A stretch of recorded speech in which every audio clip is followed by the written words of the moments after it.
Hay una palabra que nosotros los cristianos utilizamos muy a menudo. Después les voy a dar unos datos de cuántas veces aparece esa palabra en la Biblia. Pero yo creo que es muy importante, así como el domingo pasado vimos y analizamos el significado de la palabra amén, porque también es otra de las palabras que utilizamos muy a menudo. A mí me gustaría que poco a poco tú fueras sabiendo el significado de las palabras que tantas veces oyes mientras cantamos, mientras se ora, incluso mientras se predica. Para que no seas como el loro que repite palabras, pero en el fondo no sabes realmente lo que significan. A mí me gustaría que ustedes tuvieran una fe basada en la razón y no en la emoción. Porque la fe del cristiano no es una fe ciega. Bueno, tenemos que creer en esto porque es lo que nos han dicho y es lo que hay, pero no se puede comprobar. No, esa no es la fe del cristiano. La fe del cristiano está basada en hechos concretos. Y dice la palabra de Dios que nuestro culto, es decir, nuestra relación con Dios, tiene que ser un culto racional. Es decir, la razón no queda al margen. Claro, está la fe, está el espíritu, está el alma. Pero la mente no se anula con la conversión. Al contrario, se potencia adecuadamente. Y la Biblia habla mucho acerca de la mente, del poder de la mente. Incluso dice la Biblia que nosotros podemos llegar a tener y debemos de anhelar tener la mente de Cristo. Sus pensamientos, cómo Él actuaba, cómo Él se movía, ¿verdad? Y por eso creo que es muy importante que de vez en cuando, y hoy es una de esas tardes, que sería bueno que analizáramos una de las palabras que utilizamos muy a menudo, y es la palabra Señor. Quiero que presten atención a esa explicación o a esa definición que encontramos ahí. Como bien saben ustedes, el Nuevo Testamento se escribió originalmente en griego. Y el griego también es un idioma tremendamente rico y con palabras polivalentes, es decir, que tienen múltiples significados o traducciones. Pero concretamente la palabra Kyrios, esta palabra griega, es la palabra que se traduce como Señor, pero Señor con mayúscula en nuestro idioma. Yo he dicho muchas veces que tanto en griego como en español el tema de las mayúsculas y de las minúsculas no existe. Pero en nuestro idioma es muy importante, ¿verdad? Porque cuando nos referimos al Señor, nos estamos refiriendo a Él, digamos, con mayúscula. Por lo tanto, Kyrios es la palabra que se utiliza para la palabra Señor, pero del Señor de nuestro Dios, para que nos entendamos. También se podría traducir como tutor, maestro. En la antigua Grecia era el tutor oficial legal de una mujer. ¿Por qué? Porque una mujer cualquiera, no importa la edad que tuviera, las mujeres en Grecia no tenían el privilegio de ser consideradas ciudadanas, era un privilegio única y exclusivamente de los hombres. Por lo tanto, como ellas no tenían este estatus de ciudadana, tenían que tener un tutor, un Kyrios, por supuesto un adulto, un hombre, pues no podían actuar de forma independiente ante cualquier contrato legal. El Kyrios, que tenía también un papel de responsable para una mujer soltera, sería en este caso su padre. Y en el caso que éste muriese, podría ser un hermano, un tío o un pariente cercano, pero siempre masculino. Cuando se casaba, este papel del Kyrios pasaba a su marido, y su marido era su señor. Y si se quedaba viuda, podía tener por Kyrios a su hermano o incluso hasta a su propio hijo. Uno de los versículos que a veces es muy mal interpretado, porque no se termina de entender lo que significa eso de Señor, es cuando dice la Biblia que Sara llamaba a su marido Señor. Baal en hebreo. Baal significa Señor, que es diferente a la palabra que se utiliza para referirse al Señor nuestro Dios, que es Adonai. Pero Baal significa Señor, Baalí es mi Señor o mi marido. Y por eso ella entendía que su marido era su Señor, pero no para pisarla, no para humillarla, sino porque era su autoridad. Como dice el Nuevo Testamento, su cabeza espiritual. Y esto no es cuestión de machismo ni de feminismo, lo cual ha hecho muchísimo daño a muchas personas, incluso cristianos e iglesias, sino es simplemente aceptar el rol que cada uno tiene que cumplir en esta vida. La Biblia nos enseña que en la iglesia, aunque delante de Dios todos somos iguales, la realidad es que en la iglesia no todo el mundo puede ser ojo, o boca, o pierna, o cabeza. Bueno, cabeza ninguno porque es del Señor, pero quiero decir que cada uno de los miembros en el cuerpo de Cristo cumple un rol, una función específica, ¿verdad? Y aunque nadie es imprescindible, lo que está bien claro es que cuando un miembro deja de ejercer su función y de aportar lo que tiene que aportar, está perjudicando al resto del cuerpo de Cristo. Por eso, si tú te planteas tu cristianismo única y exclusivamente viniendo una vez a la semana a la iglesia a mirar o a escuchar, tienes que cambiar eso, porque te vas a convertir en una persona que se va a pegar toda su vida oyendo y no aportando nada. Y no estoy hablando de aporte económico, que es el que a mí personalmente el que menos me interesa, sino hablo de tu aporte espiritual. ¿Qué aporta usted viniendo a esta iglesia? Yo sé lo que yo tengo que aportar y creo que lo estoy aportando. Sé cuál es mi función, a lo que Dios me llamó y a lo que Dios no me llamó también lo tengo claro. Pero usted tiene con el paso del tiempo que preguntarse, bueno, yo ya me he convertido, he entendido el Evangelio, he decidido venir a esta iglesia, si ese es su caso. Si no lo es, pues usted tendrá que orar para ver si es aquí o en otra. Y usted tiene que plantearse en algún momento de su vida cuál es su función en esa iglesia en la que el Señor le ha puesto. Porque simplemente como oidor, usted no va a terminar de desarrollar y de echar fuera, si me permiten la palabra, todo lo que usted tiene para aportar al cuerpo de Cristo. Es como si la mano se niega a trabajar. Bueno, hay gente que escribe con los pies, incluso hacen cuadros extraordinarios. El otro día, por cierto, vi a un muchacho tocando la guitarra con los pies que ni yo con las dos manos la toco como él. Pero no es lo normal. La guitarra no se diseñó. De hecho, la forma de guitarra tiene forma de mujer. Y no se tocaba en horizontal, sino en vertical, como si fuera un violonchelo. Y no tenía 6 cuerdas, eso lo hicieron los españoles. La guitarra es un instrumento de origen árabe que tenía 5 cuerdas y cuando vino a España los españoles le metieron una más, 6. ¿Verdad? Y se toca con la mano. Por lo tanto, usted tiene que saber cuál es su función dentro del cuerpo de Cristo. Ahora bien, para formar parte del cuerpo de Cristo hay un paso que es fundamental, insustituible, y es el de confesar, ahora hablaremos de eso, confesar públicamente que Jesús es el Señor. Y usted dice, eso es muy fácil, ¿no? Sí, pero no es, repita conmigo, Jesús es el Señor. Amén. El siguiente. Jesús es el Señor. Amén. El siguiente. No. Vamos a profundizar un poco en el término.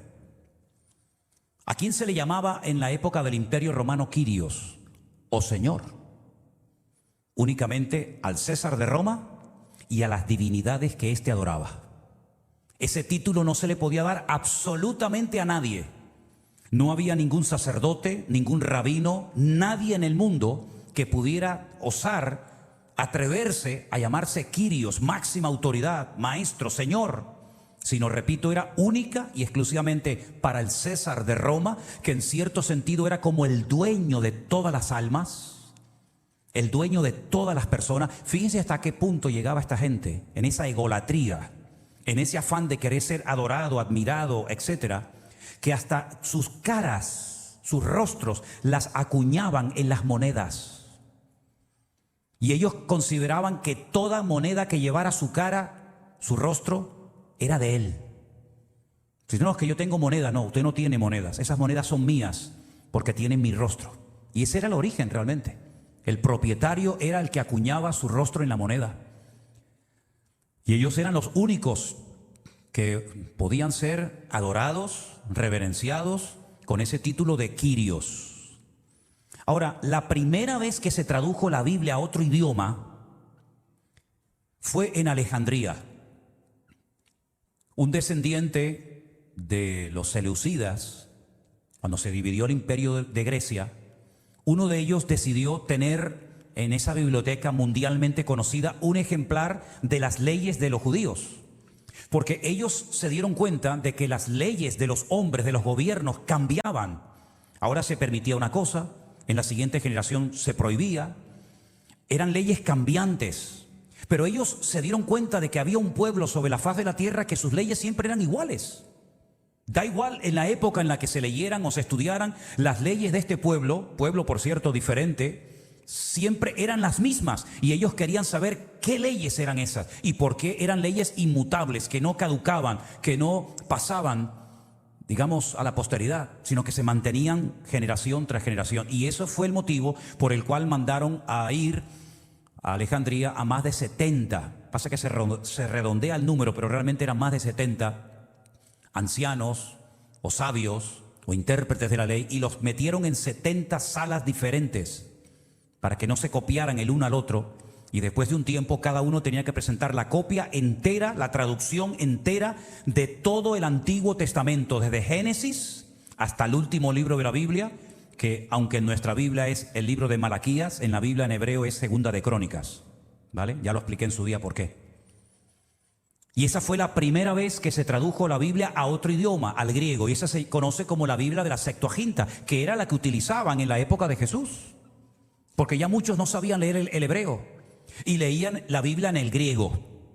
Y esa es la Biblia que utilizó Pablo, y esa es la Biblia que utilizaban muchos judíos de su época, porque era un idioma para ellos más accesible que incluso el propio idioma hebreo. Ahora bien, en esa traducción del Antiguo Testamento, les voy a poner unas cifras muy interesantes, aparece la palabra Kyrios, o Kurios, como también se le llama. En todo el Antiguo Testamento esa palabra aparece 9,000 veces. 9,000 veces. 3,000 veces se traduce como la palabra Adonai, que significa Señor. Y las 6,000 veces restantes se traduce con el nombre de Dios. En nuestras Biblias ese nombre se ha traducido por Jehová. En las Biblias de origen católico, una versión católica, se traduce como Yahvé. En otras Biblias se traduce como el Eterno, ¿verdad? Ese es el famoso tetragramatón, el nombre impronunciable de Dios. Es decir, que cuando los judíos leían la Septuaginta, la traducción del hebreo al griego, y se encontraban con la palabra Kyrios, sabían que se refería al Señor, sabían que se refería al Dios creador, al Dios de Abraham, al Dios de Isaac, al Dios de Jacob, es decir, a su Dios. No era una palabra que se utilizaba para hablar de un rey o de un profeta, sino era una palabra, un término que se utilizaba única y exclusivamente para referirse a Dios. Amén, hermanos. Muy bien. Teniendo esto en cuenta, y después de haber dado esta pequeña introducción, ahora podemos entender la profundidad de lo que significa confesar a Cristo públicamente como el Señor, lo cual es fundamental que toda persona que quiere formar parte del reino de Dios tiene sí o sí que hacerlo. Romanos capítulo 10, por favor, versículo 9. Si confesares con tu boca que Jesús es el Kyrios. Ya hemos explicado quién es el Kyrios.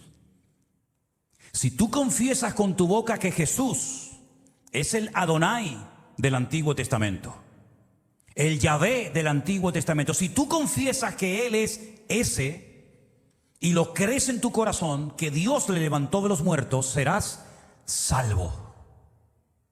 Quiero que leamos este versículo todos juntos, por favor, en alta voz. Y los que están en casa también lo pueden hacer con nosotros.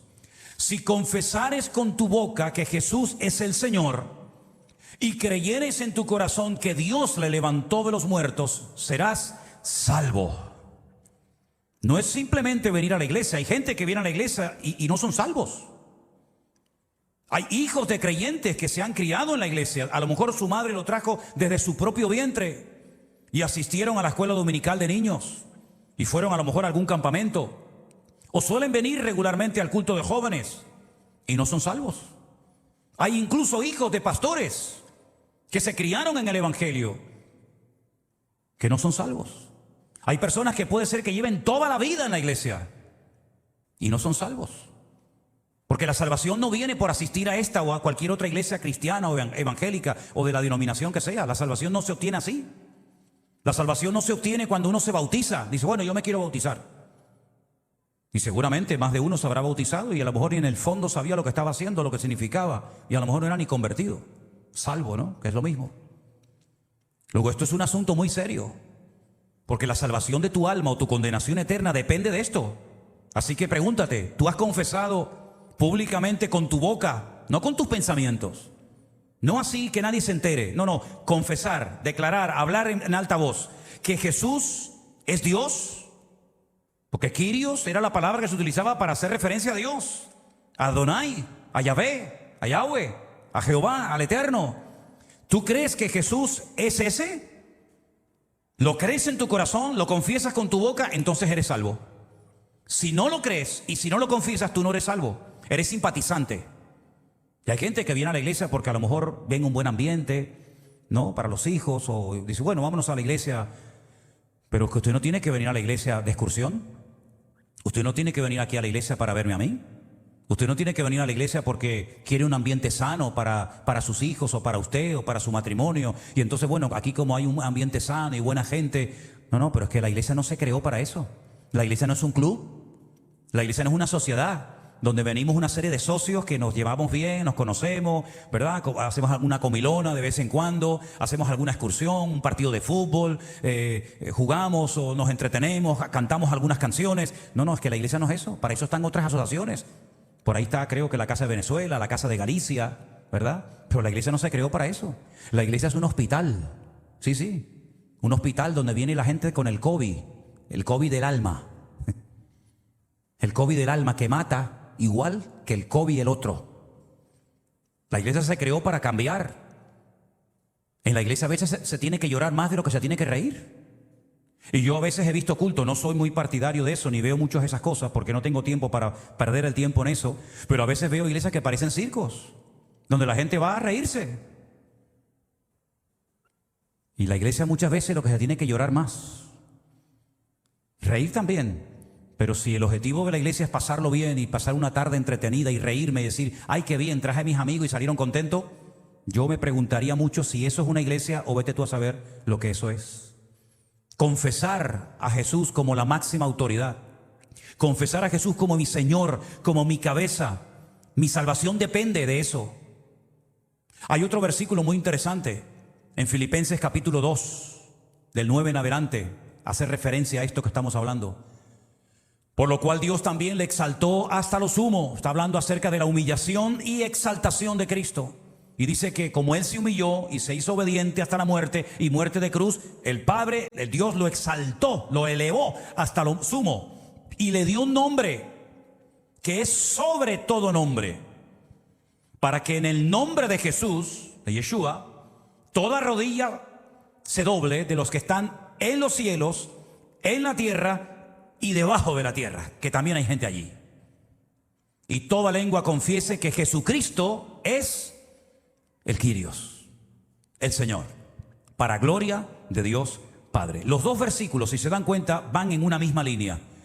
Una va dirigida a los romanos, otra a los hermanos de la iglesia de Filipo, los filipenses, pero apuntan en una misma dirección: confesar públicamente que Jesús es el Señor. ¿Saben cuántos hermanos nuestros en los primeros siglos de la era cristiana murieron por decir esto?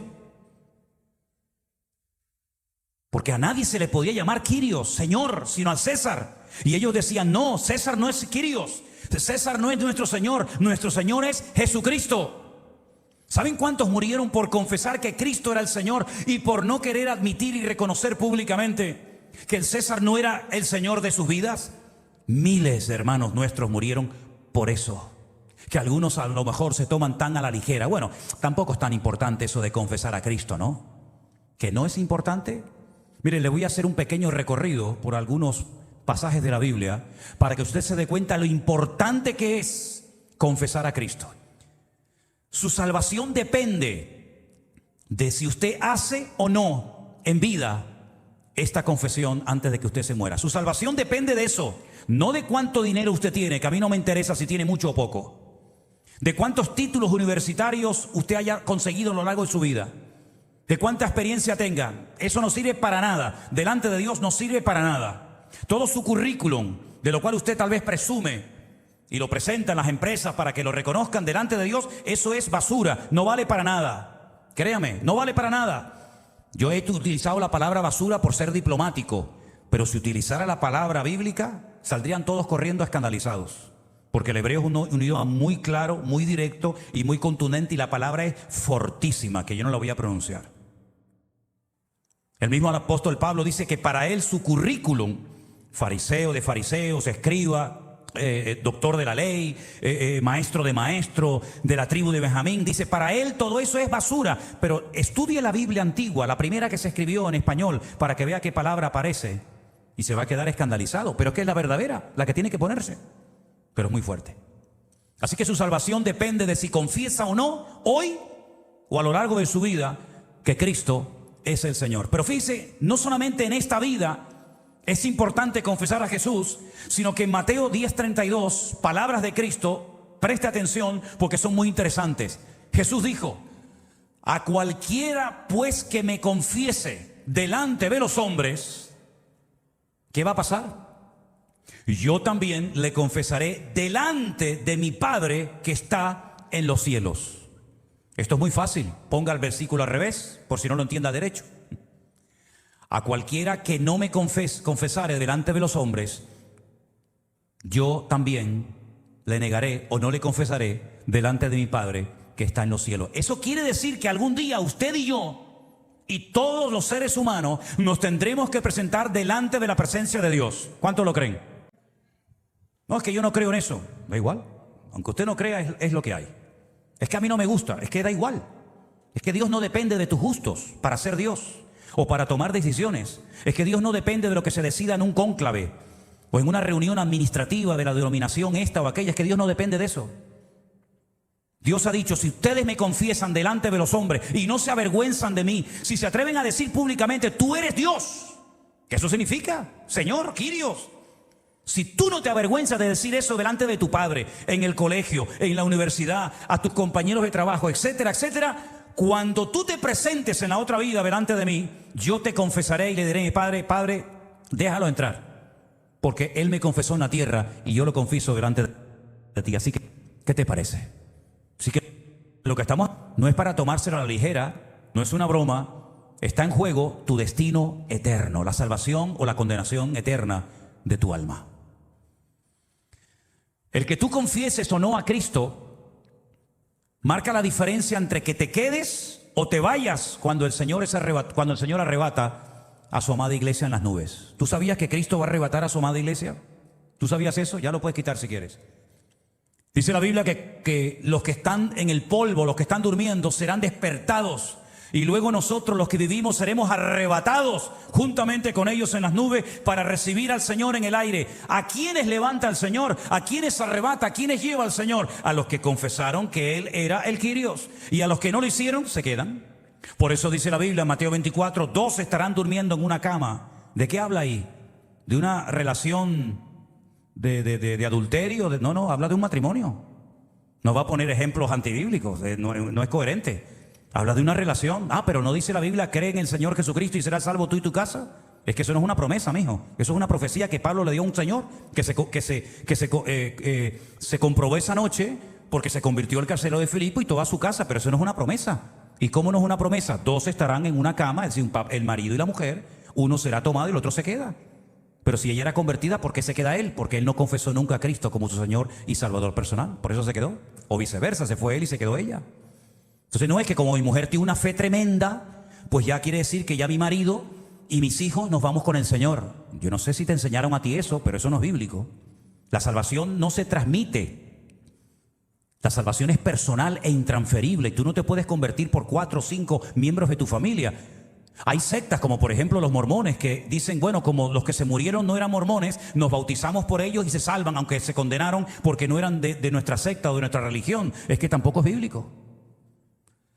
La salvación, repito, es intransferible, es personal. Si tú no te conviertes, tú te quedas. Por eso el que te vayas o que te quedes en esta vida depende de si confiesas o no al Señor Jesucristo como tu Señor y Salvador personal. Y ya sabes lo que significa la palabra Señor. Dios, autoridad, maestro, cabeza, etcétera, etcétera. No hay nada por encima de Él.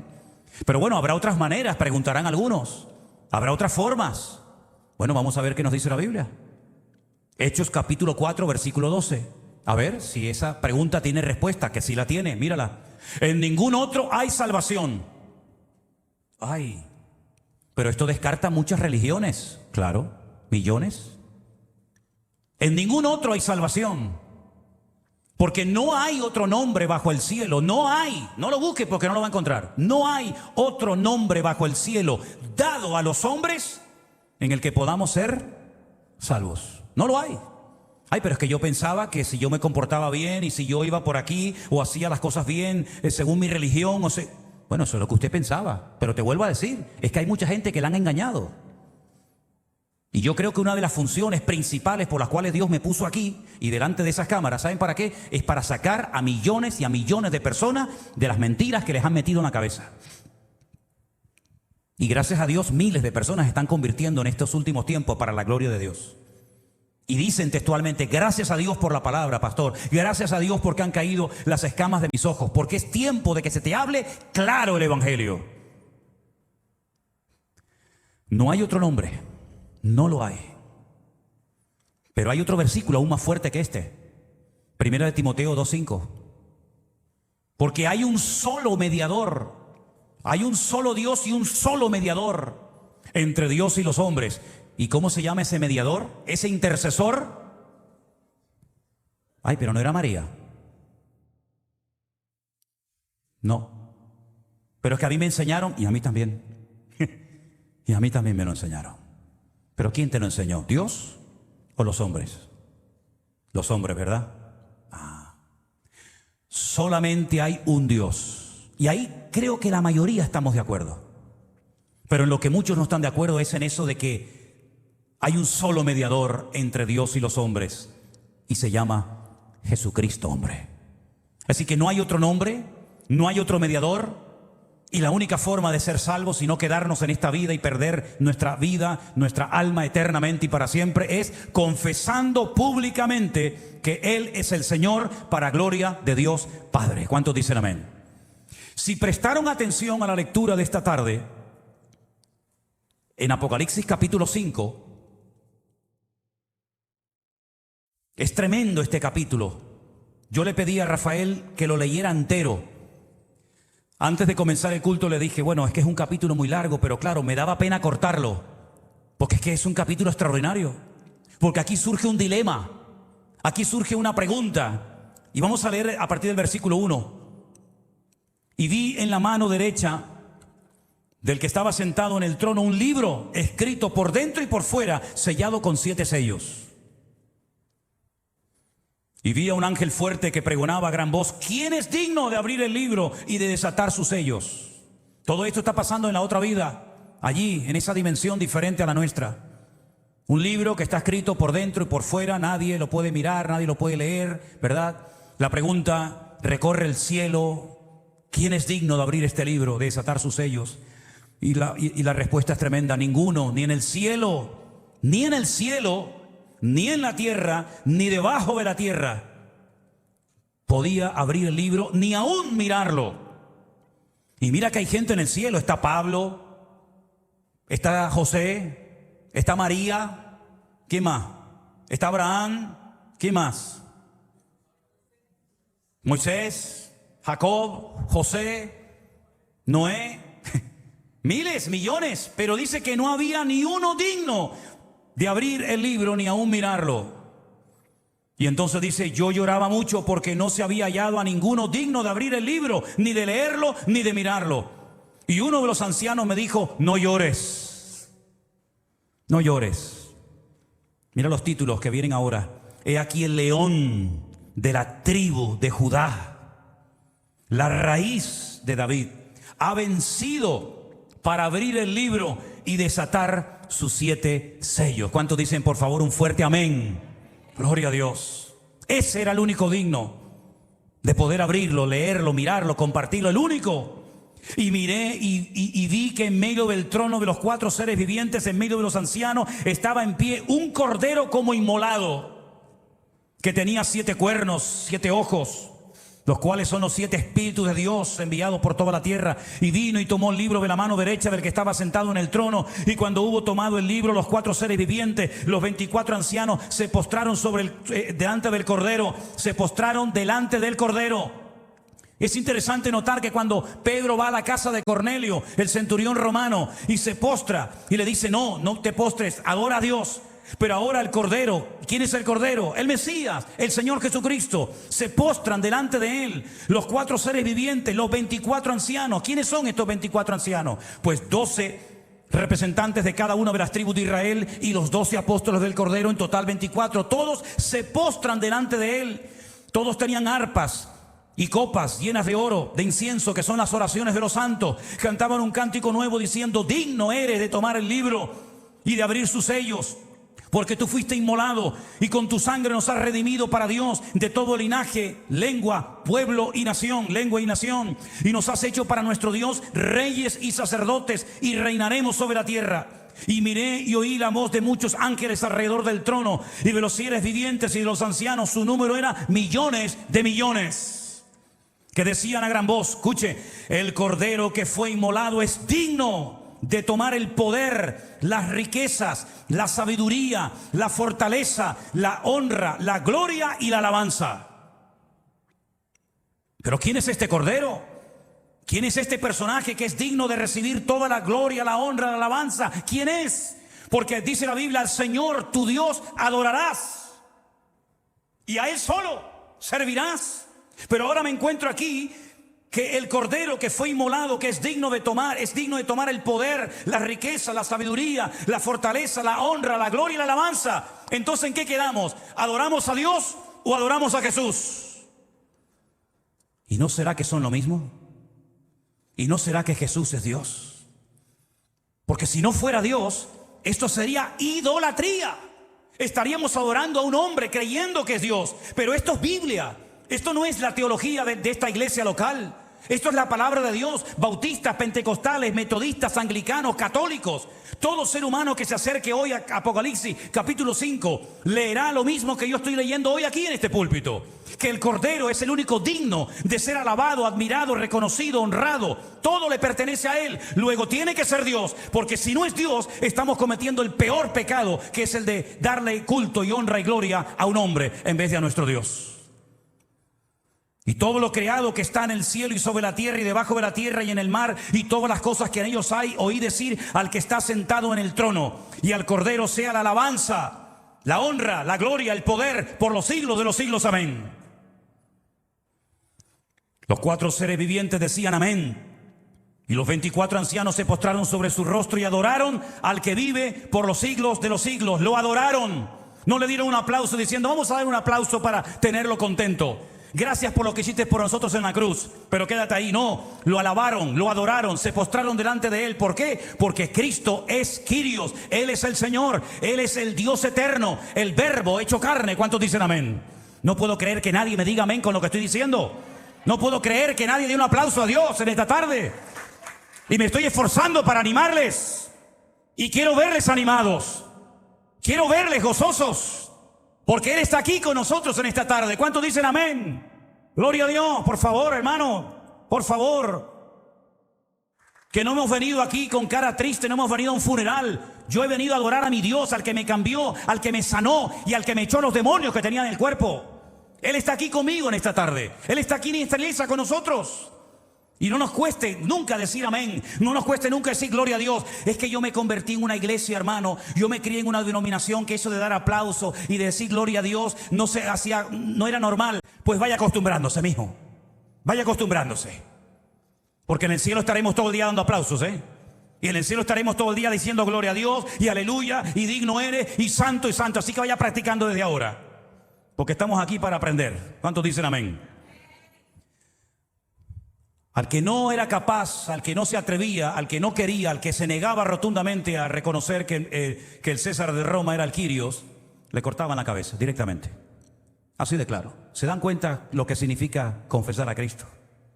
¿Se dan cuenta que no es, venga conmigo, repita conmigo, yo acepto a Jesús, perdóname Señor, amén, venga al siguiente? ¿Se dan cuenta que es mucho más profundo? Ahora, si Él es el Señor, si Él es el Dios verdadero, y si Él es la máxima autoridad, significa que yo ahora le pertenezco a Él. Y hay alguien que lo entendió perfectamente. ¿Y saben quién fue? Saulo de Tarso, Pablo. Él dijo, ya no vivo yo, mas vive Cristo en mí. ¿Qué significa ser redimido? Otra palabra que ya en su momento explicaremos. Redimido. Hemos sido redimidos por la sangre de Cristo y a veces no saben ni lo que están diciendo. Redimido, comprado. ¿Se acuerdan ustedes cuando aquel hombre se levanta por la noche y pone así su mano y no encuentra a su mujer en la cama con él? Y sale por las calles a buscarla y se da cuenta de que está en una plataforma en público delante de todo el mundo, totalmente desnuda, de arriba abajo, y la están subastando como si fuera una esclava. Y el Señor le dice: cómprala y vuélvela a llevar a tu casa. Y se la lleva a su casa, seguramente dando todo lo que tenía, después de pasar la vergüenza de ver a su mujer expuesta como si fuera un animal en una plaza pública, a punto de ser llevada, vete tú a saber a qué país, para humillarla y violarla cuanta fuera su amo. Y después de haber hecho semejante acto de amor y de compasión y de misericordia, después de haber dado su dinero para poder recuperar a esa mujer que lo abandonó una noche sin ningún motivo aparente, resulta que se le va una noche y le es infiel con otros hombres. Y uno dice: Señor, ¿y esto qué significa, Señor? Porque tú sabías que la mujer de tu siervo Oseas iba a hacer eso. En cuanto tuviera la oportunidad, se iría y saltaría de cama en cama e iría detrás de los hombres como una perra en celo. Y el profeta Oseas le dice: Señor, ¿y esto qué es? Y le dice: lloras, ¿verdad? Sufres, ¿verdad? Lo pasas mal, ¿verdad? La amas y te abandona. La compras para que nadie se la lleve como esclava y te abandona. Le das amor, le das cariño, le das un hogar, tienes hijos con ella, eres un buen marido, un buen padre, y te abandona. Y estás llorando y sufriendo, ¿verdad? Pues déjame que te diga algo. Eso es lo que lleva haciendo durante mucho tiempo mi pueblo Israel conmigo. Que los saqué de Egipto, los compré de la mano del faraón, abrí un mar rojo para que pasaran por en medio. Cuando querían agua, hasta de las piedras hacía que saliera agua. Cuando querían carne, traía codornices por montones para que comieran y se saciaran. Cuando pedían pan, les mandaba lluvia de pan del cielo. Los defendí durante el día, estuve con ellos, los bendije, los prosperé, les di mi palabra, me revelé a ellos, les di todo cuanto podía desear tener un pueblo en esta vida. Y me han abandonado, se han puesto a la primera de cambio, como tu mujer se ha ido con otro. Estos se fueron con un becerro de oro y comenzaron a adorarlo y decían: este es nuestro Dios que nos libró y nos sacó de la tierra de Egipto. Ahora me entiendes, ¿verdad, Oseas? Ahora sabes lo que uno sufre y llora cuando es abandonado, cuando es humillado, ¿verdad? Cuando es, digamos, despreciado. Pues eso es lo que ha hecho mi pueblo durante generaciones y generaciones. ¿Y saben lo que hizo el Señor? Lo mismo que Oseas, pero multiplicado por 50 millones. Viendo que su pueblo, viendo que nosotros, a la primera de cambio, si no era en una cosa, era en otra, un día decidió venir personalmente. Vino personalmente, se humanó, tomó forma de hombre y nació como cualquier criatura. Y estuvo en el vientre 9 meses esperando, como tiene que esperar una criatura para nacer. Y a los 9 meses nace y espera hasta los 30. Y cuando empieza su ministerio, comienza a sanar a los enfermos, a echar fuera demonios, a levantar muertos de las tumbas, a hacer milagros espectaculares, demostrando como Oseas que Él es un Dios de amor, un Dios de misericordia, lento para la ira, grande en misericordia. Y cuando llegó el momento de decir: bueno, ahora hemos entendido el gran amor de Dios, me llevan ante Poncio Pilato, ante uno que se llama el Quirios, y le pregunta la autoridad: ¿a quién queréis? ¿A vuestro rey? ¿O a este desgraciado llamado Barrabás? Y se fueron detrás de Barrabás, del peor, como tu mujer, o sea, se ha ido detrás de lo peor, teniendo lo mejor en su casa y no valorándolo. Y ese es el amor de Dios. Él lo hizo todo por amor a ti y por amor a mí. Y lo único que nos pide es que si confesares con tu boca que Jesús es el Quirios, es el Señor, serás salvo. Nada más. Yo haré lo difícil, les dejo a ustedes la parte fácil. Mi pregunta es, en esta tarde, ¿estamos dispuestos todos los que estamos aquí y todos los que están en casa? ¿Estamos dispuestos a confesar? No solamente a creer en el corazón, sino a confesar con nuestros labios, con nuestra boca, que Jesús es el Señor. ¿Estamos dispuestos? Esa es la diferencia entre salvación y nación. Dios, cuando lleguemos a su presencia, no te va a preguntar: ¿cuántas veces fuiste a la iglesia? ¿Pagaste los diezmos? ¿Te hiciste miembro? ¿Cantaste alguna vez en la plataforma? ¿Compartiste la palabra? ¿Cantabas bien? ¿Predicabas bien? Él no te va a preguntar nada de eso.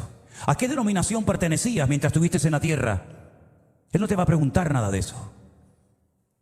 Él solamente va a querer saber si tú te atreviste a confesarle públicamente delante de los hombres como tu Señor y tu Salvador. Y entonces, y solamente entonces, podrás pasar de muerte a vida. Cierra tus ojos en esta tarde ahí donde estás. Y si hay alguien en casa o aquí con nosotros en esta tarde que cree que Jesús es el Señor, que cree que Jesús murió y resucitó al tercer día, pero no lo has dicho, no lo has confesado con tu boca, ahora es el momento de hacerlo, mi querido amigo. Ahora es el momento de decir: yo confieso que Jesús, Yeshua, el Mesías, es el Kyrios, es el Señor, es la máxima autoridad, es Dios, y yo me entrego a Dios, porque al Señor, a Dios adorarás y a Él solo servirás. Y confesamos en esta tarde con nuestra boca: tú eres el Señor, tú serás mi Señor, mi autoridad, mi cabeza, me someto a ti. Hay gente que no se quiere someter a nada ni a nadie, pero sométanse a Dios, porque sometiéndote a Dios seréis libres. Sometiéndote a Dios serás salvo.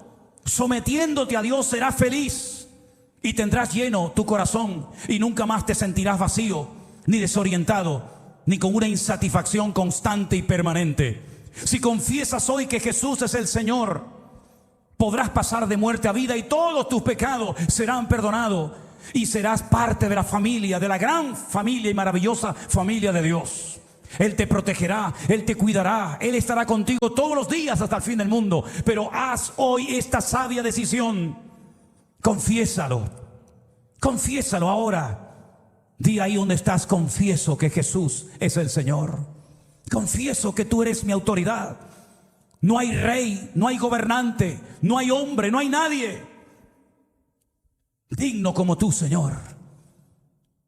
María no pudo abrir aquel libro, ni San Pablo, ni Moisés, ni Daniel, ni Abraham.